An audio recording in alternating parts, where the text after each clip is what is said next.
there's actually air here, unlike down in the spaghetti room. But I'm glad to see a number of you at least made it up here. I recognize at least a couple of you who were in his previous session down there. So my name is Magnus. I work for a company called Red Pill Info. We're an open source consultancy company up in the Nordic region, focused mainly in Sweden, Norway, and Denmark. My focus area is the PostgreSQL database engine, but I also do a bunch of development work and some of it in Python, which is sort of why I'm here. We have other people who do a lot more Python than I do. So I'm going to talk today about data-driven cache invalidation, which obviously everybody knows exactly what I mean, right? Sort of a quick recap on what we're going to get into here. We all like to build advanced websites, right? That's sort of who builds non-web applications these days. And we want them to become popular. And hopefully, they do become popular and then they crash. And then we add some level of caching to make them not crash. And then we get a whole bunch of other issues that we need to deal with around that. This is a way to deal with these issues that will show up when we add the caching, because caching will make it go fast and make it not crash and make the users complain that they get the wrong data.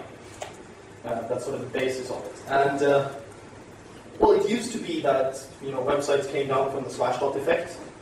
I don't know if anyone here has experienced it. I'm not sure even the slashdot effect counts today. Slashdot doesn't drive that much traffic. Featured on like national TV in the US drives traffic, like spiky traffic, with another 100 million users within half an hour, things like that. That's the kind of deals that we actually have to take care of today. So when we're talking about the caching, we're already caching at low layers. You're probably caching in a lot of these layers already in your application, and it's basically from bottom down, where if you're using a database server, whichever one you're using, you have a cache in it. At least one, you have the buffer cache that's in the database. Some databases, particularly if you're deploying on MySQL, you may have a query cache that also runs in the database. And then you have some sort of a cache in your application server, whichever application server you're using. And then you might be using an HTTP cache ahead of that. And then you're caching in the browser. So we basically have all these layers of caching. And the closer to the client that we cache, the more efficient the caching is, right? If we can just keep the cache on the client, they never have to talk to us at all. That's very good for the bandwidth bill. Unfortunately, the further away you go, the harder it is to actually control when things leave the cache. And that is the problem. If you cache every page, you can cache the front page of your website in the browser for a month. You'll get good dealings with the load, but if you're posting any kind of updated information, your users are really not going to like that. So a typical architecture on your web app, sort of drastically simplified, is something like this. We have a whole number of clients out on the internet. They'll be connecting to your cache. Your cache will be connecting to your application server, whichever it happens to be, which will at some point reach your database. Most applications are one way or another database driven, where things are today. And what we're trying to make it all happen is, the typical, I'm sure you already know this, you got a number of GET requests that is trying to get what's basically the same object. You want to minimize that down to a single request in your application server, or at least very, very much fewer requests in your application server, which will then result in one, or usually more than one, but at least a limited number of queries on your database server. So you sort of push the stopping point for the large number of requests as far away from the hard-to-scale part of your system as possible. And the hard-to-scale part is the database. In this presentation, so how many people in here regularly, or at least sometimes, give presentations on any kind of topics? Okay, so how many know the golden rule about demos and presentations?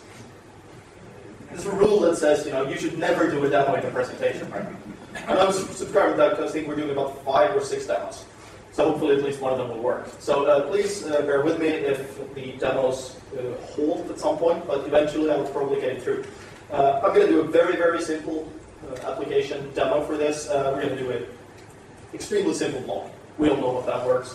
We all know how it is. And we're all really popular people, so we're going to be talking about at least a couple of million hits a minute, right?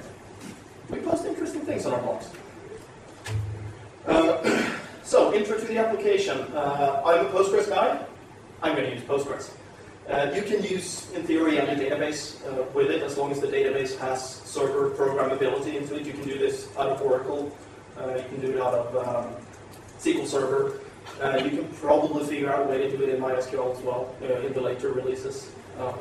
I'm going to use Django as the framework, which is probably no big surprise to you guys here. It will work with any framework. I've given this presentation at a lot of non-Python events. It'll work with any one of them. I choose Django because, well, A, Django admin makes it really easy for mockup applications, and B, I like Python. And as a cache, we're going to use Varnish. How many people in here know about Varnish? Okay, there's a number of you. The rest of you probably heard of things. You can use Squid or Apache Memcache and all these HTTP caching. We're using Varnish because, well, A, it's silly fast. And, you know, we're talking millions of hits a minute here. And it's also very customizable. And you can interact with it very well, which is exactly what we're going to exploit to make this stuff work. So, like the good, TV chef, I've prepared a number of steps. I'm not even going to show those to you at all because you guys know Python already. I'm going to focus more on the database side. But I've started a simple Django project called demo. Put an app in it called log.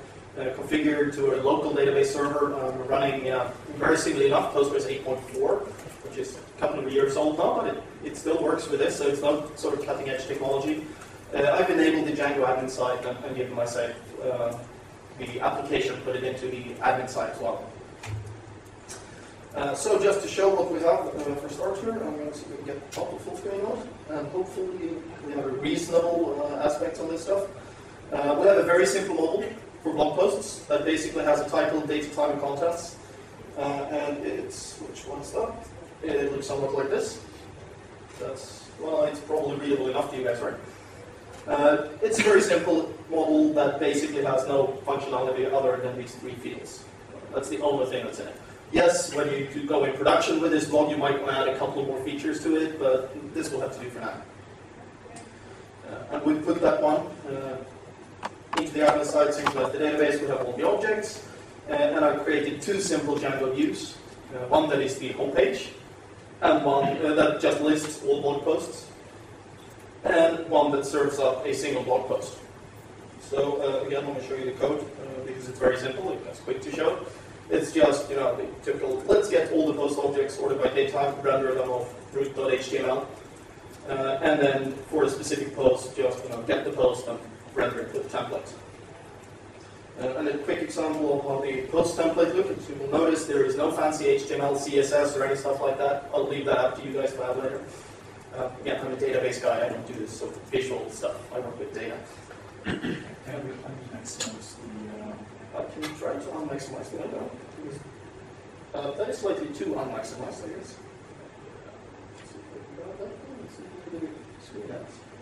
Something like that. So anyway, it's the simple part. We have the post title, we have the post title again, the contents, and then I've just added to all of these. They're in the other templates as well. Simple generated at with the exact timestamp when this page is rendered. That is a very good way to see if your cache is working. So we've added those. Not bothered with any sort of the fancy URLs with part of the title in it. We're just using the numeric ID. That's the simple way of getting this thing done. Just staying this while it is. So actually, how many people in here have been using Django at some point? Okay, good. So you're fairly familiar with this. We have the Magnus.py run server, which will run a very simple local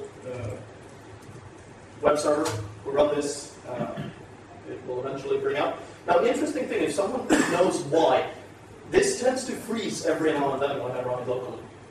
Just completely freeze and require a kill-9. So if you know why, let me know. Well, probably signal handling thread or something.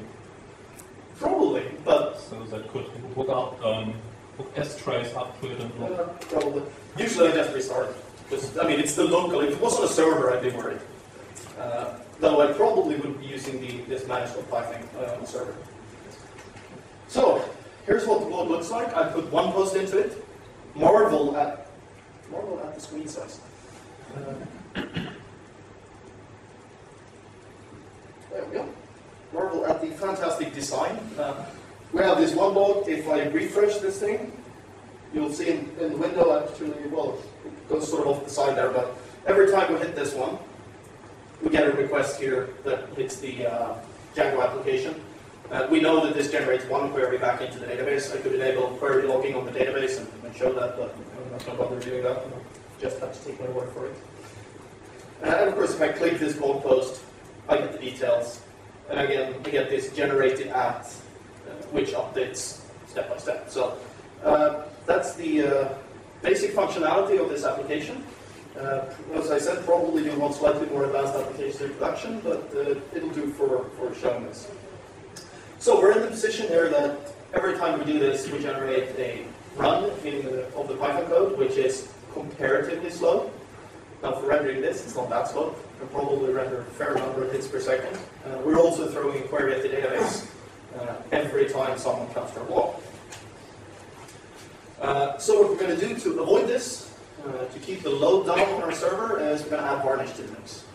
It turns out it's actually really, really easy to add varnish to a very simple website, and then of course it becomes progressively more complex as your website grows in complexity. I'm going to do a very simple, basic default varnish install. It's going to take any request that comes into the varnish, which is going to listen on port 8001, and just relay them back to port 8000. And it's going to cache all pages for 1 hour. And the biggest problem around caching is usually dealing with cookies. In that, if you have a session cookie, you actually don't want the page to look the same for every user. I'm just going to ignore that for now because this is not a varnish session. You can learn that when you go to a presentation about varnish. So, got an example. Here is the full configuration for the varnish. This is for those of you who haven't actually used varnish. This is the VCL, varnish configuration language. Varnish is basically configured by you write a small program using a domain-specific language where you define a number of functions. So in this case, I just first have a definition that says my default backend, which is where varnish is going to relay the data, is going to run on localhost port 8000. And the subroutine VCL rest will be executed every time a request comes into varnish. And I'm just going to remove the cookies from the request if there are any, thus ignoring the problem. And VCL fetch is executed every time varnish gets something from our Django application. At which point I'm just saying, set the TTL to 1 hour. So we'll be caching these items for 1 hour. And I've got a very simple, I'll just show it to you so you know what it looks like. The start script for varnish is nothing magic. We say start varnish, listen on this port. For the moment I don't remember what -f is, so we'll just ignore that. -t is, we want a telnet administration interface. So we can just telnet to the machine and give it status information. Running on the 6082, we're using a memory allocation backend with a 32 megabyte cache. That'll be enough for this trivial block. And I'm just directing it off into a temporary disk. Okay, so let me just... okay. For the sake of demo, I'm stopping varnish and I'm restarting varnish. I forgot to stop it from when I tested this now. Okay, very simple. We have varnish running. It'll tell you there is a max size 32 megabytes. Well, we can move it up there. The information is not all that interesting. So if I now bring up the web again, I have my blog here on port 8001, as you can perhaps see up there. And if I refresh here, it did reload. I have no idea really where it picks the time zone from, because it seems to pick a different one every time. I haven't bothered investigating. Or it may simply be that I put the wrong escape codes in the template. The point being, if I refresh this now, you'll notice that the generated at does not change. And if I bring out my Django console here, put a couple spaces in there, you'll notice we had this one request here at 647. And I refresh again here a couple of times, and we have exactly nothing happening in Django. Now this is all good. The problem around this, obviously, is let me go into the admin interface and realize that this post is actually not test, it's test 2. Save it. And we go back to the blog, and it's still test. That's your classical caching problem, right? Now I cached it for an hour. I don't have that much time in this talk, so I'm not going to show you, but you will have to trust me that varnish will actually stop caching it after 1 hour. For the sake of this talk, that's infinite, right? And really, infinite caching is the best. assuming we can somehow change our mind. And that's what we're going to try to do here. The problem is, generally we have that some of our content will rapidly go stale. If you look at your blog, for example, the top blog post might go stale after 30 seconds when you find your spelling error. Other content is very, very long-lived, such as, well, first of all the other blog posts on the front page that you're not going to edit anymore. And also the first blog post, once you fix the spelling error, unless you find another one. The big problem there is you don't actually know ahead of time how long this thing is cacheable. So how do we do that? Well, we generally end up caching things a very short time, just to be on the safe side. Because when the people from, if it's not our simple blog, but our actual business application, when the people from the whatever department handles your content makes an update and it doesn't change on the website, they will call you and say the website doesn't work. They will not wait. Even if you told them, wait 5 minutes, they will never wait 5 minutes. It just doesn't work that way. This means that any kind of cache control that you're setting on a per URL basis, or even on a per request basis, are going to be suboptimal, because by the time you're serving up this blog post or the front page of your website, you don't actually know how long you can cache this information. You can give it a reasonable guess, but you don't know. And the usual thing you have to do is you have to decrease the caching time, which then kills your performance. So the way to deal with this is on-demand invalidation. You cache objects longer than you can, generally. And then you make a forced expire from the cache. Now we're pretty used to doing this if it's in the database, it does it automatically.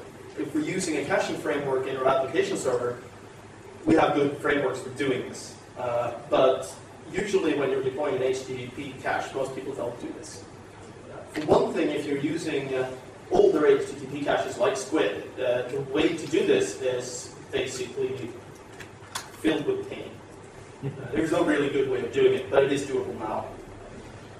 The idea being, when an object, we're used to dealing with objects, particularly when we're talking Django apps or whatever, when it's modified in the application, we want to expire it from the HTTP cache. And when a dependent object is modified, we want to expire it as well. So we sort of want to track that whole relationship through it. And that's actually pretty easy to do in Varnish. And that's a very standard thing. We just add something called a purge request, which we can generate in our application server. In Django, we can use the signal that gets fired whenever we save a model. And we can just have that one tell Varnish, hey, I modified this object, go away. That'll work just fine. And that's a reasonably common deployment pattern, and it has one major problem in it. Someone spot the major problem in it. If the purge request fails, can you have more than one cache server? Those are the minor problems, I would say. Yeah. You're missing an arc from the database to Varnish, so you don't notice if the data changes in the database from some other source. Yes, that is pretty much it. Your reality may look like this, particularly it looks like this when you're building this project, right? And it may even look like this, 15 minutes after you deployed it, but you're eventually going to end up in a situation like this. You don't have just one application towards your database. You will have multiple applications talking to your database, whether you like it or not. The application may just be, your DBA administrator using PG admin talking directly to the database, or eventually it's going to be somebody else also talking to your tables. So the problem here is, we will only know about the events that happen in our own application. We cannot react to things coming in from elsewhere.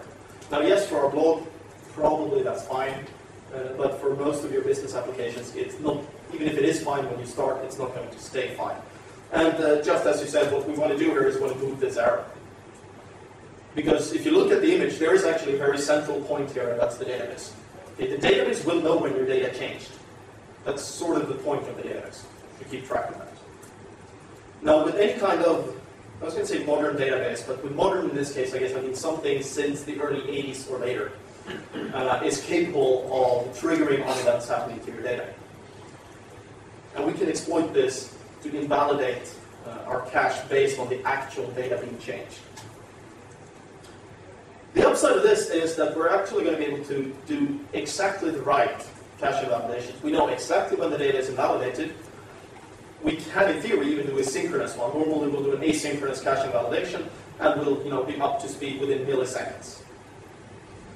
And it doesn't matter where this change comes from. It's from your application, it's from another application, it's from a manual change, it's from a batch job. It'll just magically work. I like magic.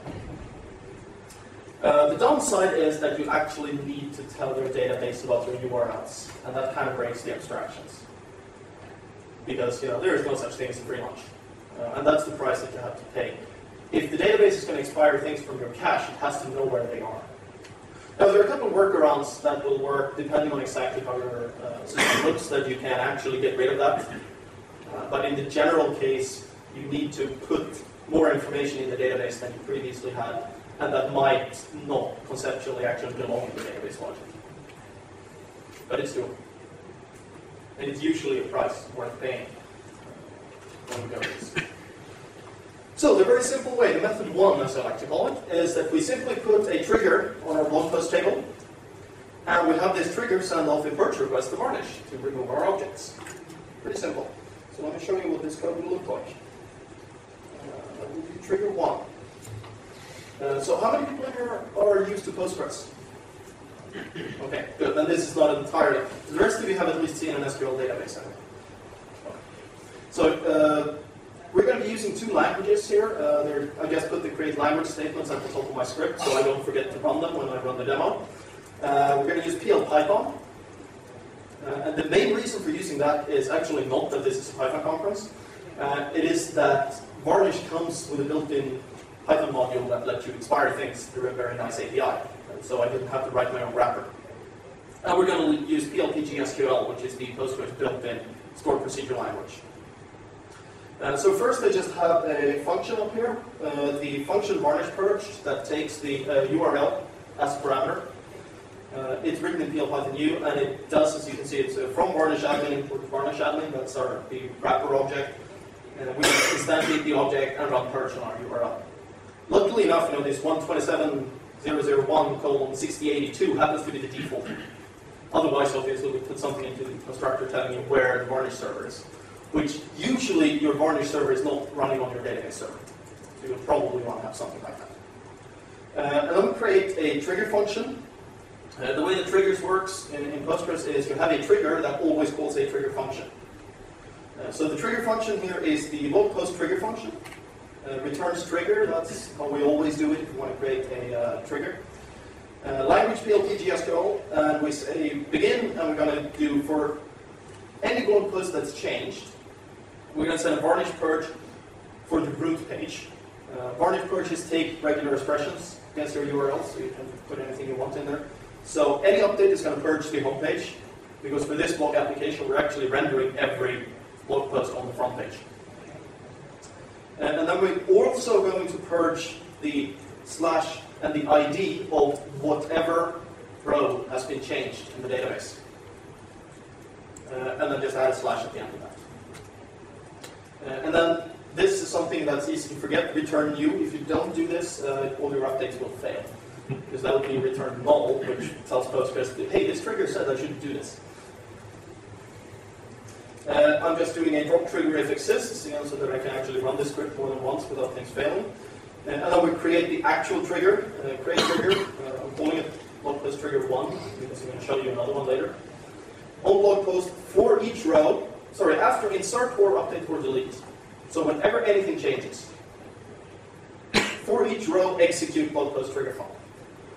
That means if I go into the admin interface and just change one entry, it's going to execute blog post trigger func once for that entry. If I go in and do a bulk update, sort of update all my titles and set them to foobar, because I did it in the wrong database, it's going to execute that function multiple times automatically and just generate multiple expiration requests. Now, if we have a database with many different models, many different tables, then yes, we create many different triggers. We're still going to call the same varnish purge function. But for each individual model that's being triggered on, we need to know which URLs to get rid of. So just to show this, I'm going to run the script. This is the standard Postgres command line interface, for those of you who haven't seen it. And you will notice that, yes, I'm running a very old version. Not only am I running 8.4, I'm not even running the latest version of 8.4, which I really should be. That's what I tell my customers. but at least I'm running the 9.2 development version of the command line client. So let's see, I got trigger1.sql. I just run this script. Well, it'll tell me first, error, the languages exists. It created my two functions. It didn't drop my triggers because they didn't exist. Well, it dropped one of them, sorry. And then it created the new trigger. So now we have all these objects loaded in the database. And we can go back to the web here to see if this thing is still where it is. Yeah, but we're still stuck at 6:47 in the morning. Some kind of time zone. So we haven't been able to expire it. But if I now go in and say, let's change this thing to test 3. Test 3. Save it. Refresh it, and it will eventually update. And now once we've done that, I can keep refreshing. The new object is now in cache. That is how easy the simple expire is. And now we have the same issue if I go into this page here, test 3, go in and edit it to test 4, go back here, it has updated. Got both the title and the generated app. Now, by default, if I actually go in here, edit this and change it back to test 4, I think that Django actually resaves the object, so we expire it. You can put that logic in the trigger as well to make it not expire the object if you just saved it back with exactly the same contents. Though it's even better if you can change your application so it doesn't save it back with exactly the same contents. That's kind of unnecessary.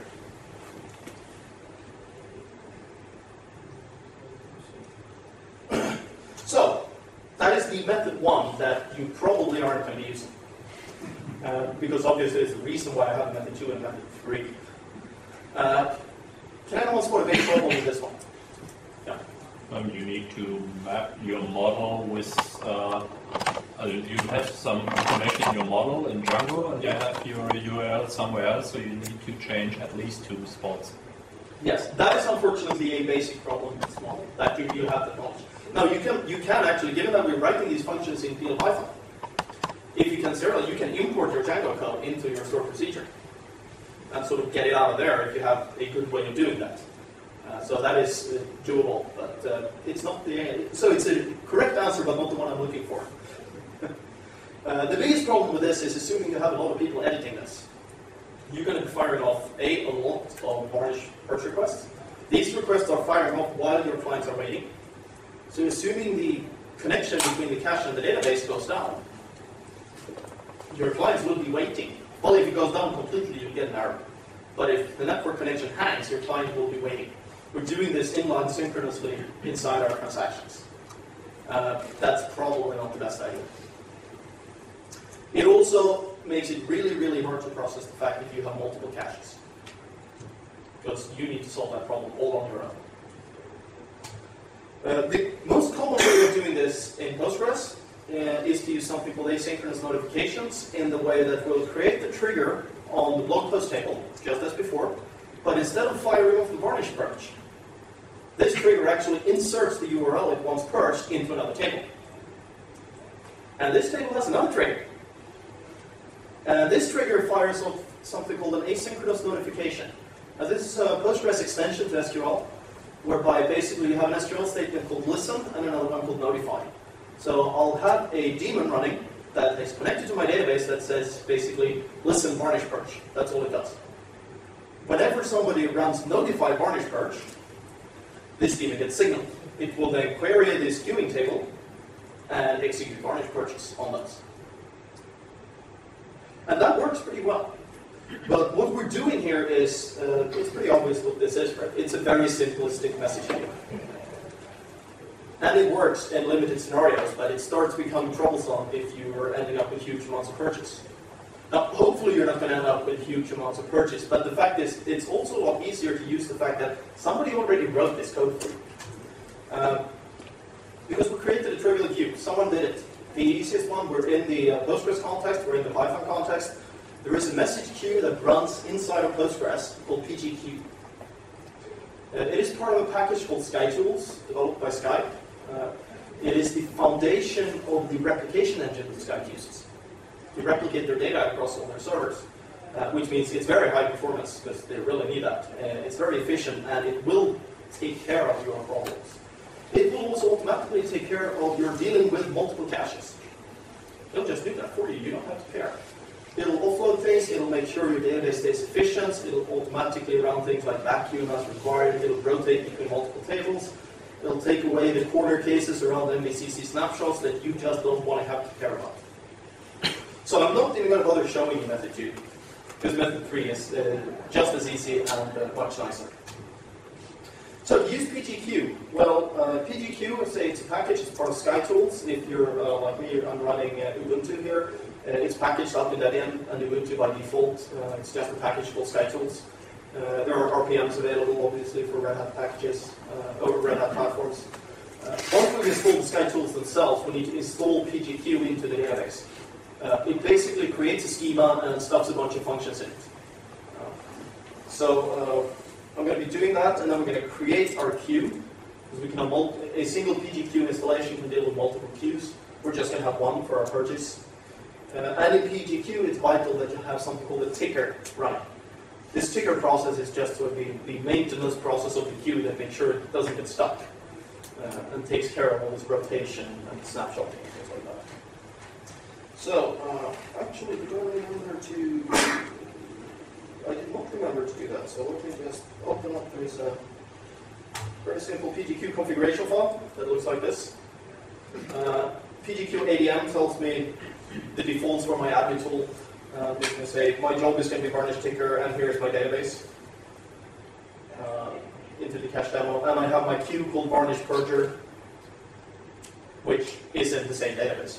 You just need to list every queue once by default where this database. So to install PGQ, I just do PGQ ADM. Notice the .py. The entire SkyTools framework is written in Python. There are a couple of sort of low-level C routines for the super high-performance stuff, but everything else is Python.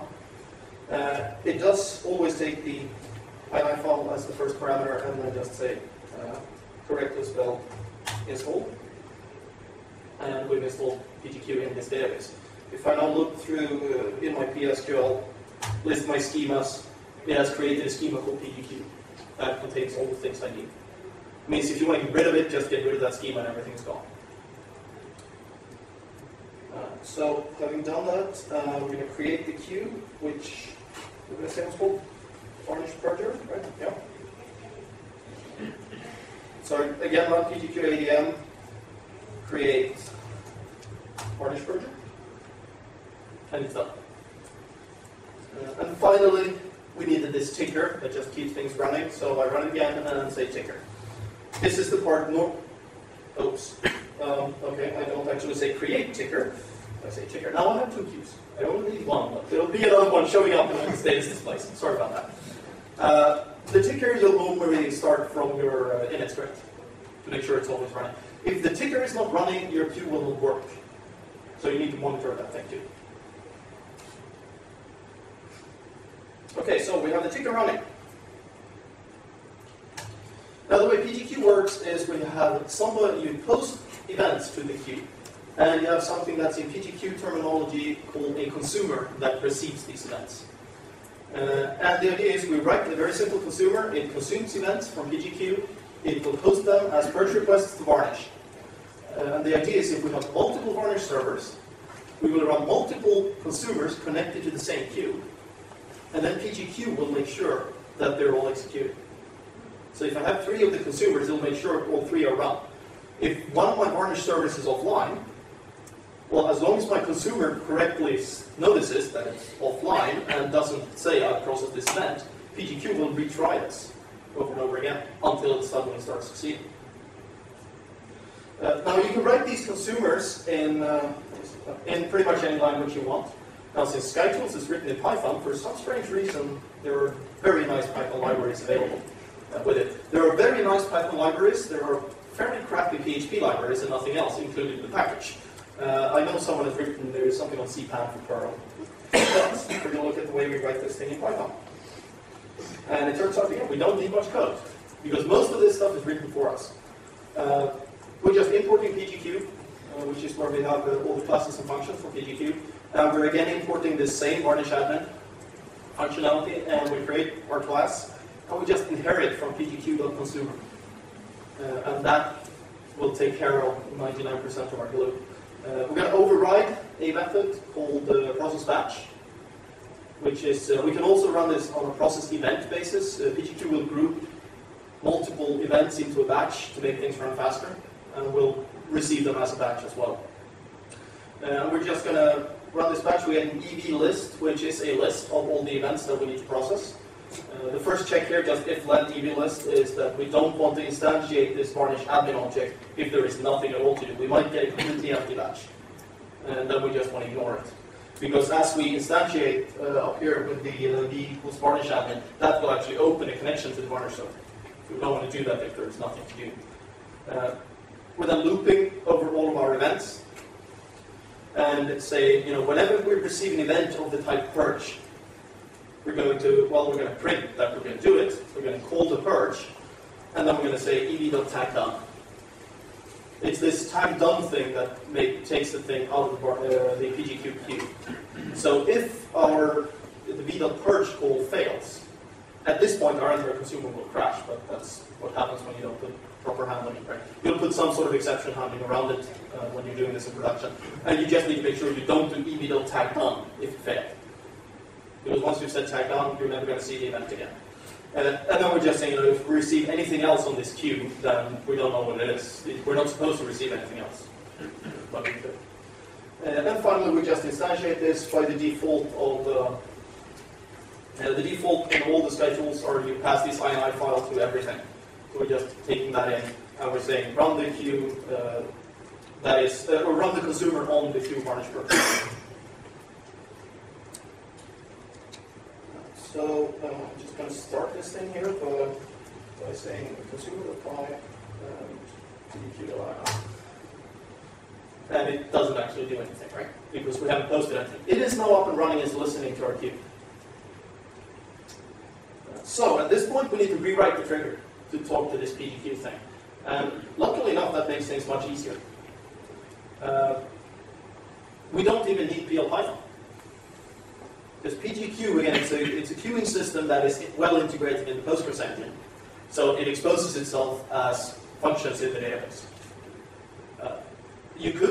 It also has a Python API, of course, so you can post these things without being in the database. But we're just changing this to blog post trigger func PGQ instead, that takes exactly the same rules. As you can see, the first row, we use the root, and the second row uses the root/id/.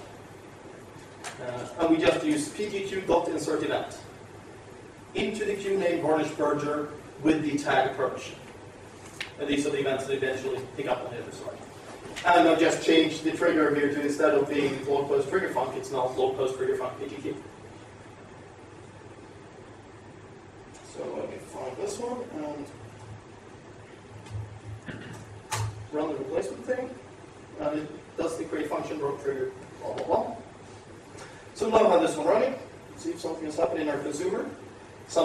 One event has shown up in our consumer. This just happened to be completely random. It has nothing to do with us. There's another one. These are the events that the ticker generates every now and then just to keep the system in sync. You will notice it says count:0. That's we got a batch, it was empty. If we look at the ticker, it has generated a number of ticks. Some of them go to the consumer, some of them don't. They're just sort of the heartbeat of the whole system. Now if I go into my web again, there's my web browser, there's the web browser. Now we can go change this thing, change it into test 5. Save that. See if this works, or if I forgot the step. It did work. And if I now look at my consumer, you'll notice we did receive an event with count2. And we executed the 2 purge requests. And we didn't have to do anything else. PGQ took care of the fact that this now runs. It's kind of hard to show on a laptop, but it does run asynchronously. If you get a huge load spike, yes, your purges will be delayed by a couple of seconds, but they will end up running. If I shut down Varnish and purge something and start it up, it'll eventually, within a couple of seconds, notice that, hey, there's a retry queue here, and fire off the purchase on that one as well. Obviously, you can use any sort of queuing. You can use like RabbitMQ or whatever if you already have it in your system. The biggest advantage of PGQ is that it's entirely integrated. So if your system is running on Postgres already, then you have the server side. It's for free. Now, if you're using something like RabbitMQ or whatever, there are server-side modules for Postgres that lets you easily post these things onto those message queues as well, but you have one more server side to maintain at that point.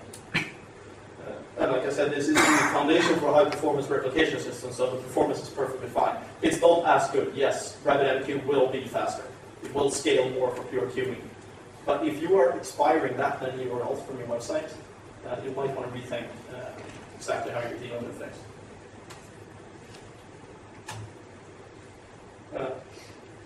Another advantage of PGQ is that it needs almost no hand-holding at all. Okay, as long as this ticker thing is running, it'll take care of everything, which means monitor the ticker. There is a PGQ ADM status command, but actually, let me open a new window here.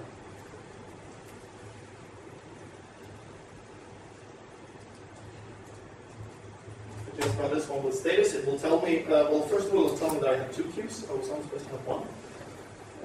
But it tells you here, first of all, rotation 3/7200 means PGQ is rotating through different tables for performance reasons. By default, it'll rotate after 7,200 seconds or 500 events.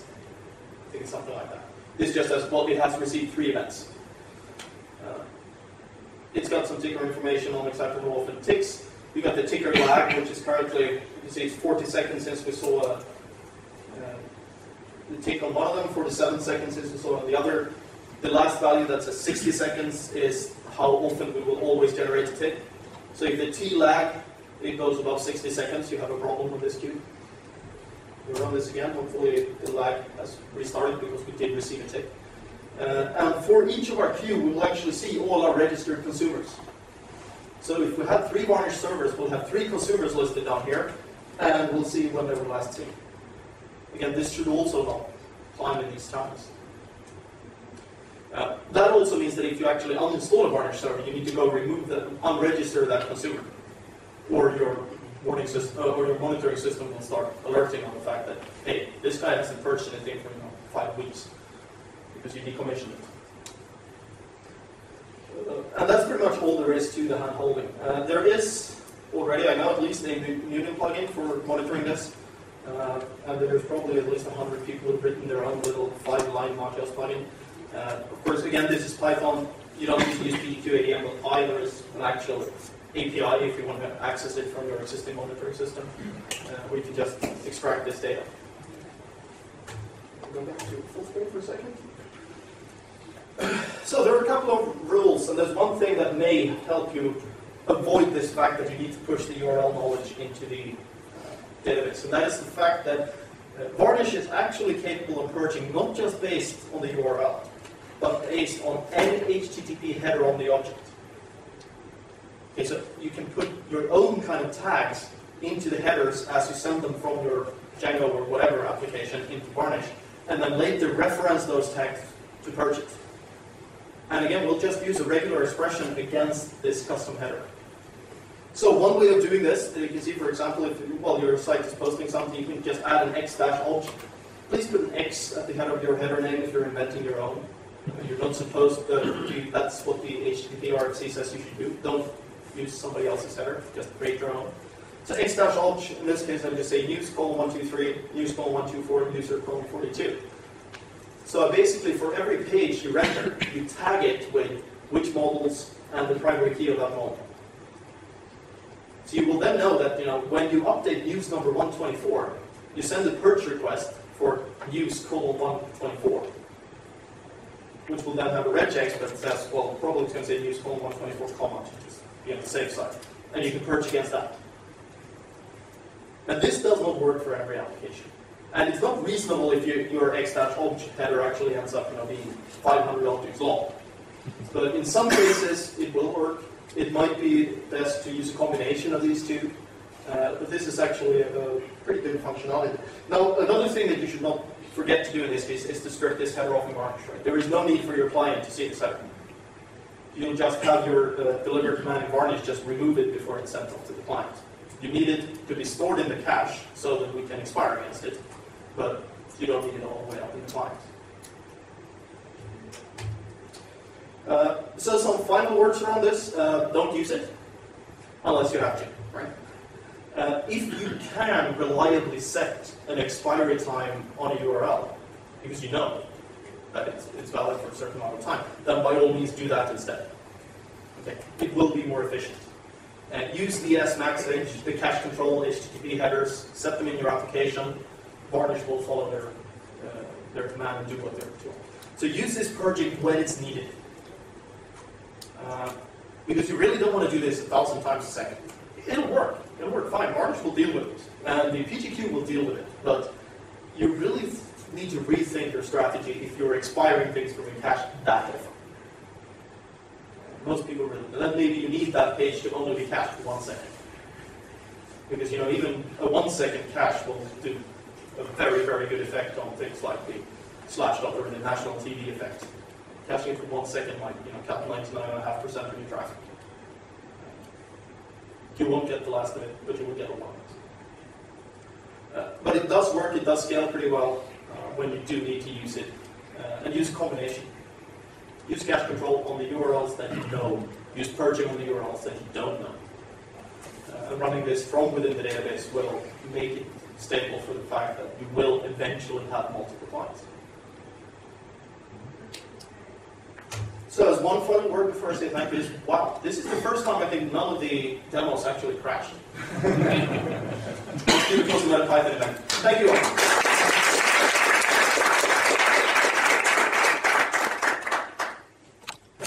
How would you handle this?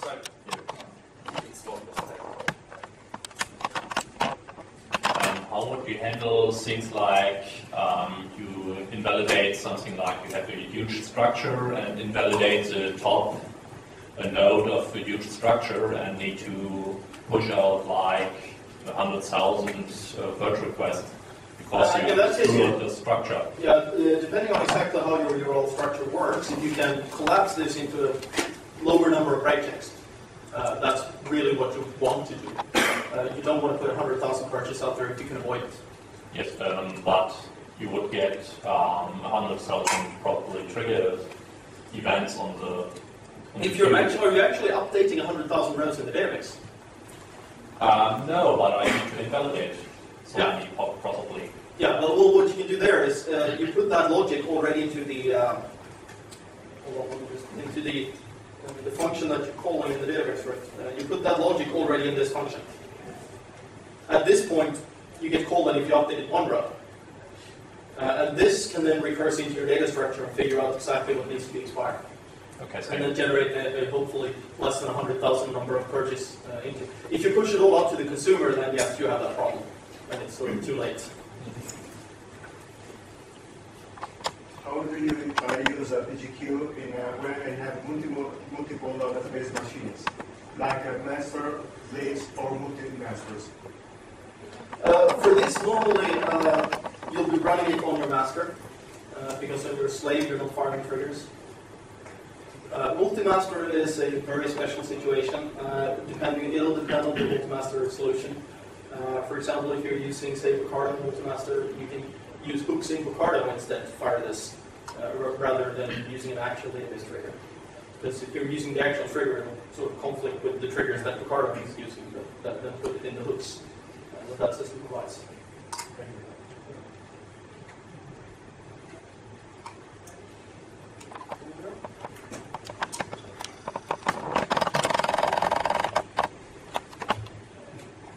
Seeing as Varnish executes those purge trigger expressions when requests come in, isn't it better for Varnish to have fewer more broad purges than lots of more granular ones?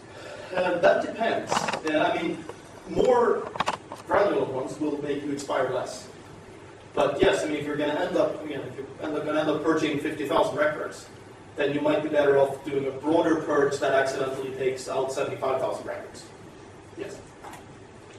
But the flip side is obviously, well, 5 specific purges compared to, let's purge everything is obviously a big win in that case. So it's, do you think there would be some way of consolidating lots of those purges down on a regular basis? Oh, absolutely. It's doable. I mean, that's one of the things that I suggested to John there, that you can actually do it at this point if they're generated in the same transaction.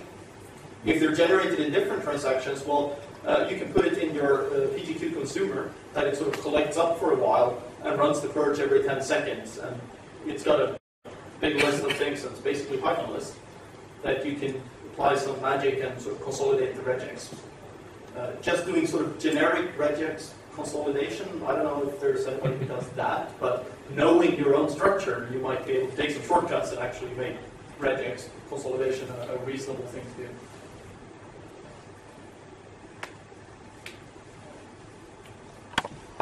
Just talking on that idea, what might work is to have hash buckets and create, say, 100 buckets for each of your entities and just delete those. The chances are removing 1% of your cache isn't going to have much. Absolutely, and then you can send the sort of bucket ID along as an HTTP header. Maybe I have to kill off on that. Absolutely, that's something. Once you sort of leave the, I'm going to do it by URL space, it's going to be application specific, which way is the best way to do it. But anything that you can make deterministic, you can stick it in an HTTP header and expire based on it. Just thought you could use a bloom filter. Well, you can also, you can use a random number generator, it'll be fun.